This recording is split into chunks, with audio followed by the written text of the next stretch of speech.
Sometimes, when doing a 3D scan, there may be an issue with overlapping arms due to movement during the scan. However, this can be effectively fixed using Meshmixer.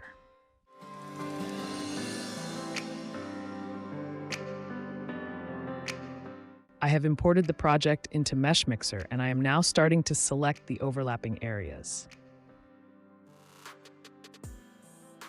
I have also turned on the Allow Backfaces option so that we can also mark the back sides. It is important to ensure that everything related to the overlap is selected.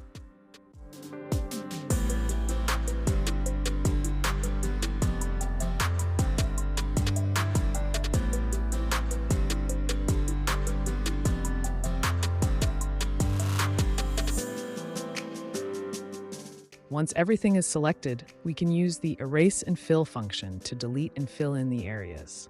As you can see, it doesn't look perfect yet, but we will work on it.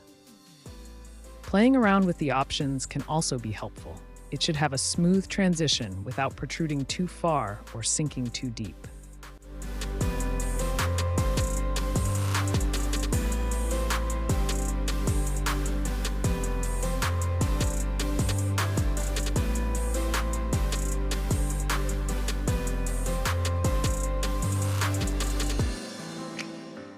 Next, we will use the Sculpt tool to pull out the surfaces a bit, creating a smoother transition. There may still be some holes present, but we will address those later. It is important to use the Move tool to see how the individual surfaces can be adjusted and reconstruct the arm.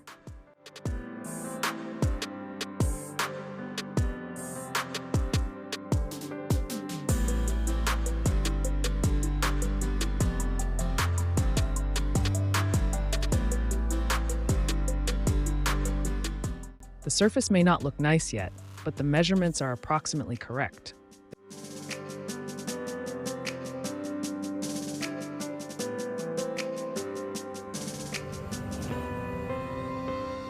Therefore, we will use the Select tool to select the edited surface. Then we go to Deform and use Smooth, and you can already see that the surface looks much better.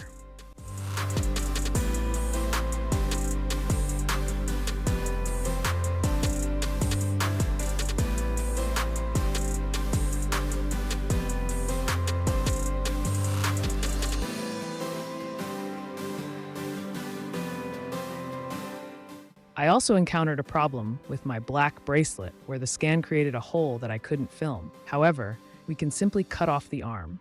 To do this, we use the Select tool and click outside the body to draw a straight line.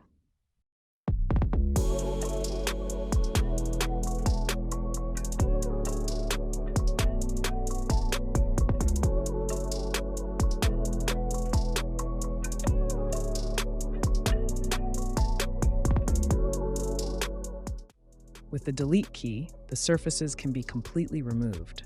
Now we have a hole, but we select the cutting edges outside our body again and go to Edit and Join to reconnect everything.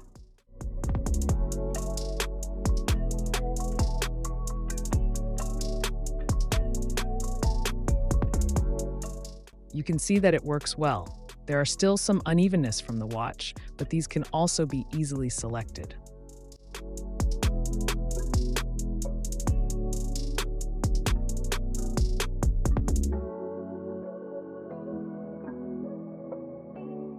We then apply another smooth to make the surface smooth.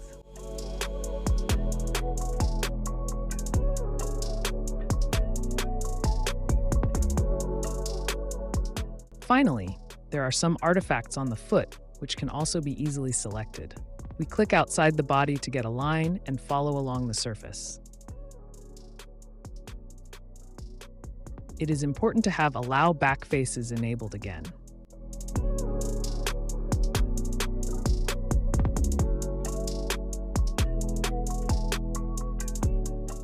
Then we go to Erase and Fill, which worked very well here.